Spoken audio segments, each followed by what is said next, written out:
So this is the DJI RC controller, and for many reasons I think it's definitely worth upgrading to this if you have the older version which you need to use your own phone in. Now that gives you a clue into one of the best features on this.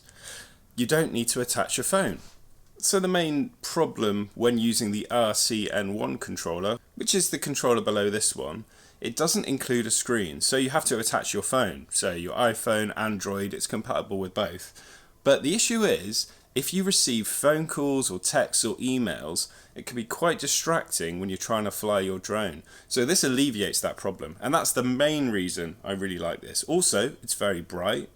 You don't need to worry about battery life on your phone. Say if you're out using your phone for navigation or something like that and it starts running low, then you attach it into the N1, it's going to be draining the battery even quicker on that. And this is very, very bright.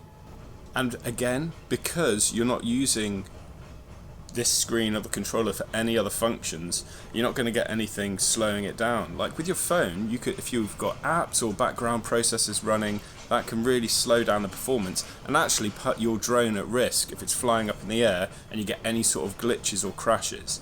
That's why I like this RC controller. Now to switch it on, you just press and then hold.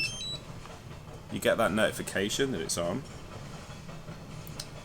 You can see how bright the screen is. It's a nice bright screen. And then if you have a compatible drone, you can pair it with this quite easily. So something like the Mini 3 Pro or any of the other drones that work with this controller. And as you can see, it's very clear, bright, a large screen as well. This is larger than pretty much all the phones that people are going to have, which is another plus. And you can also record straight into the controller by lifting this flap here. You can insert an SD card right in there.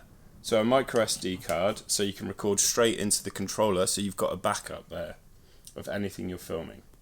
So this is also a touch screen, which is really useful. And you have your return home button when you hold down the button. Also a pause, so you can pause the action. If you're ever a bit concerned with what's going on with the drone, hit the pause and it will just hover there in the air. And you can swap between Cine and the normal modes and also sport mode. Now sport mode does disable your collision warning systems, but it also makes you go really, really fast, which is really cool. So tend to keep that in normal. And these sticks, they look a bit like they're protruding. They could be a potential danger for breakage, but actually when you're putting it away or in a bag, you can unscrew these and then they slot securely in the back and they don't come out. You can rattle this thing really, really hard and they're in there very, very securely. So on the front here, you've got your button to record, you've got your button to take a photo, and you also have two custom buttons at easy reach with your fingers on the underside here.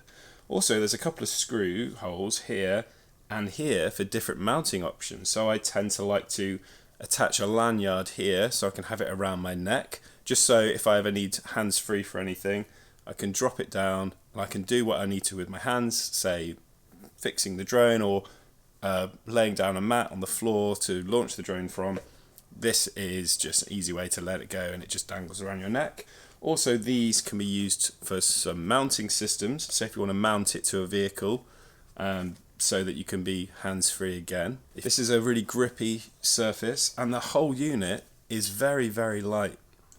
It also has a speaker built in, which is actually really cool thing that you might not know. So these jog wheels, one of them operates the gimbal on the camera, so it operates the up and down of the gimbal, and then the other side allows you to zoom in and out. And they are really tactile, so you can do it very slowly or very fast, and it allows you to do that. All in all, a great little controller.